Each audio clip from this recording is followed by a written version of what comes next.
साथियों, 2025 में अगर आप डेयरी का व्यवसाय करना चाहते हो, पशुपालन का व्यवसाय करना चाहते हो, तो आपको 10 लाख रुपए तक का लोन मिल सकता है। डेयरी का व्यवसाय करने के लिए अगर आप गाय या भैंस खरीदना चाहते हो तो आप 10 लाख रुपए तक का लोन है वो प्राप्त कर सकते हो। अगर आप डेयरी के लिए लोन लेते हो तो आपको किसी गारंटी की जरूरत नहीं होती, बिना गारंटी की आपको सीधा लोन मिल जाता है। साथ ही 50% तक सब्सिडी भी आप ले सकते हैं।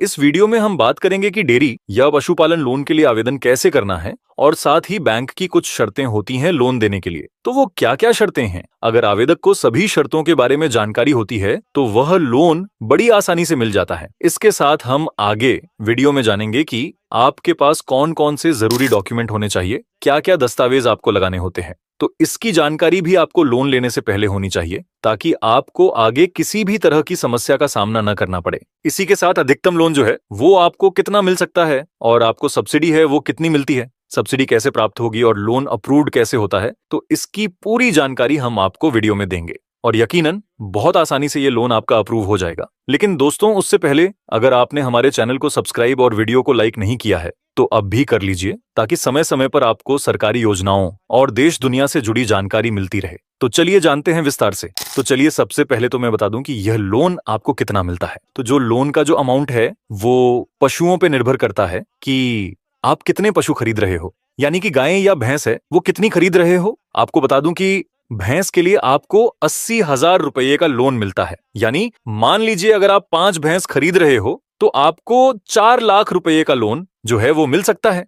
इसी प्रकार से गाय के लिए आपको 60,000 रुपये प्रति गाय के हिसाब से लोन मिलता है। अगर आप 5 गाय खरीद रहे हो या इससे अधिक खरीद रहे हो तो उसके हिसाब से लोन दिया जाता है। अगर 5 गाय खरीद रहे हो तो आपको 3 लाख रुपए तक का लोन है वो मिल सकता है। वहीं अगर आप शेड वगैरह लगाने के लिए लोन लेते हो तो उसके लिए भी आपको लोन मिलता है। शेड लगवाने के लिए लोन है वो निर्भर करता है उसका बिल कितने का है, तो उसके हिसाब से आपको लोन मिलेगा। चलिए अब बात करते हैं बैंक की शर्तों के बारे में। बैंक की क्या क्या शर्तें होती है लोन देने के लिए, तो ये आपको ध्यान से पूरा अच्छे से आपको समझ लेना है। अगर इसकी आपको पूरी जानकारी होगी तो आपका जो लोन है वो 100% पास हो जाएगा। तो सबसे पहले आपके पास भूमि या जमीन होनी चाहिए। बैंक ये देखता है कि पशु रखना के लिए, शेड वगैरह बनाने के लिए आपके पास जमीन है या नहीं। अगर आपके पास खुद की भूमि है तो आपको रजिस्ट्री की कॉपी साथ में लगानी होती है। लेकिन अगर आपके पास आपके खुद की भूमि नहीं है, खुद की जमीन नहीं है, फिर भी आप व्यवसाय करने के लिए अप्लाई कर सकते हो। अगर आपके पास भूमि नहीं है शेड बनाने के लिए तो आप पट्टे पर भूमि ले सकते हो। इसमें आपको लीज डीड जो है वो रजिस्टर करवानी होगी।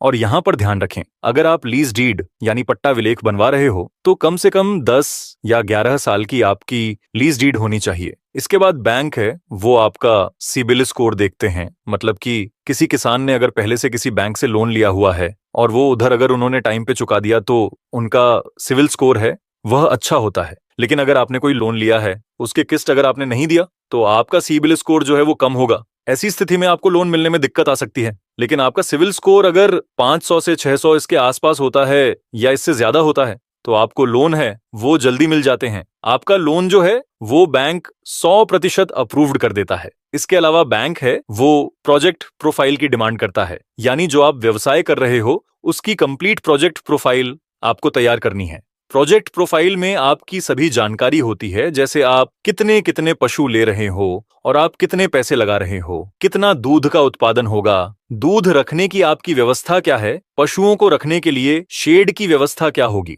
तो ये सब प्रोजेक्ट प्रोफाइल में बताया जाता है। अगर आप ये पूरे डॉक्यूमेंट लगाते हो तो आपको दिक्कत नहीं आएगी और आपका लोन जो है वो 100% पास हो जाएगा। अगला है पशु का आपको हेल्थ सर्टिफिकेट बनवाना पड़ेगा। पशु का हेल्थ सर्टिफिकेट आप गांव में जो पशु चिकित्सालय वहां जाकर के अपने पशु का हेल्थ सर्टिफिकेट बनवा लीजिए, तो ये भी आपको लगाना होता है। तो ये कुछ शर्तें होती हैं बैंक की। ये शर्तें अगर आप पूरी करते हो तो आपको लोन मिलने में आसानी होती है। अब चलिए आपको मैं बता दूं कि लोन लेने के लिए जरूरी डॉक्यूमेंट क्या क्या है, किन किन डॉक्यूमेंट्स की जरूरत आपको पड़ेगी। तो सबसे पहला डॉक्यूमेंट है आपकी केवाईसी के बारे में। केवाईसी डॉक्यूमेंट में आप अपना आइडेंटिटी प्रूफ, आपका रेजिडेंट प्रूफ लगाना होता है और आपकी फोटो लगानी होती है।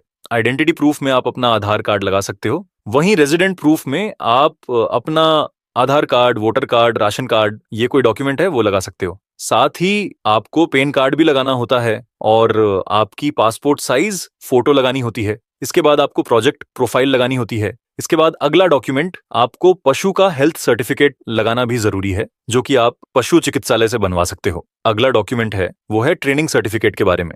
आपका ट्रेनिंग सर्टिफिकेट भी साथ में आपको लगाना होता है। जब भी आप अप्लाई करते हो डेयरी लोन के लिए, आपको एक ट्रेनिंग लेनी होती है। 5 से 7 दिनों की आपकी ट्रेनिंग होती है। ट्रेनिंग में आपको पशु का रखरखाव कैसे करना है, उनमें वैक्सीनेशन कब करनी है, तो ये सब आपको सिखाया जाता है। तो ये सर्टिफिकेट भी आपको फाइल में लगाना पड़ेगा है। इसके बाद अगला डॉक्यूमेंट है लीज या पट्टे के बारे में। अगर आपके पास खुद की भूमि है तो रजिस्ट्री की कॉपी लगानी है, और अगर वह आप पट्टे या लीज पे ले रहे हो तो लीज डीड आपको लगानी है।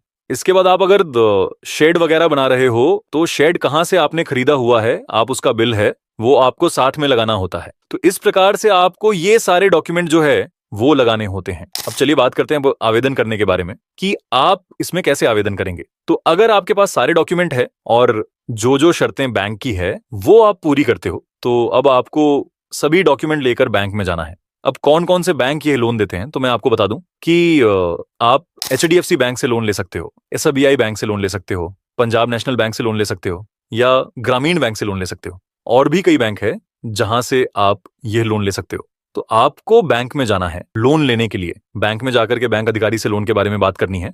तो वहां पे आपको एक आवेदन फॉर्म मिलेगा डेयरी लोन लेने के लिए। तो आप बैंक अधिकारी की मदद से सही से वह फॉर्म आपको भर लेना है। उसके साथ जो मैंने आपको डॉक्यूमेंट बताया वह सारे डॉक्यूमेंट आपको अटैच कर देने हैं, और फॉर्म सहित वह फाइल भी आपको जमा करवा देनी है। इसके बाद आपका सिविल स्कोर बैंक अधिकारी द्वारा चेक किया जाएगा, और अगर आपका सिबिल स्कोर सही होगा तो बैंक अधिकारी आपके एड्रेस पे विजिट करेंगे, जो आपका डेयरी फार्म है वहां पे विजिट करेंगे। वहां विजिट करके देखेंगे कि आपके पास शेड की व्यवस्था क्या है, आप पशुओं को रखोगे तो चारा वगैरह कहाँ रखेंगे। ऐसे ही और भी सभी तरफ की चीजें देखी जाएंगी। वेरिफिकेशन में अगर आपकी दी गई सभी जानकारी सही होती है तो वो आपका लोन है वो पास कर देते हैं, और लोन अप्रूव्ड होने के बाद किसान को लाभ है वो मिल जाता है। अब बात करते हैं सब्सिडी के बारे में। तो सब्सिडी के बारे में मैं आपको बताना चाहूंगा कि कोई भी बैंक वो सब्सिडी नहीं देता है, सिर्फ बैंक लोन देता है। लेकिन सब्सिडी की जो स्कीम होती है वो राज्य सरकार की और केंद्र सरकार की स्कीम होती है। राज्य सरकारें और केंद्र सरकार हैं वो टाइम टाइम पे अलग अलग स्कीम चलाती हैं, तो उसके हिसाब से आपको सब्सिडी मिलती है। सब्सिडी का जो परसेंटेज होता है वो अलग अलग स्टेट में अलग अलग हो सकता है। जैसे राजस्थान में अलग है, पंजाब में अलग है, हरियाणा में सब्सिडी का जो परसेंटेज है वो 25% से लेकर के 50% तक आपको डेयरी उद्योग के लिए सब्सिडियां को मिल सकती है। यहाँ पे सब्सिडी है वो जनरल कैटेगरी अगर कोई है वो अप्लाई करता है तो उसका सब्सिडी परसेंटेज अलग होगा। अगर SC ST वाला कोई अप्लाई करता है तो उसका सब्सिडी का परसेंटेज अलग होगा। लगभग आपको 50% तक की सब्सिडी है वो मिल सकती है। अगर आपको अभी भी किसी प्रकार की समस्या का सामना करना पड़ रहा है तो आप हमें कमेंट्स में बता सकते हैं, और चैनल पर नए हैं तो कृपया चैनल को सब्सक्राइब, और वीडियो पसंद आई तो वीडियो को लाइक करिए। मैं राहुल मिलता हूं आपसे अगली वीडियो में, तब तक के लिए धन्यवाद।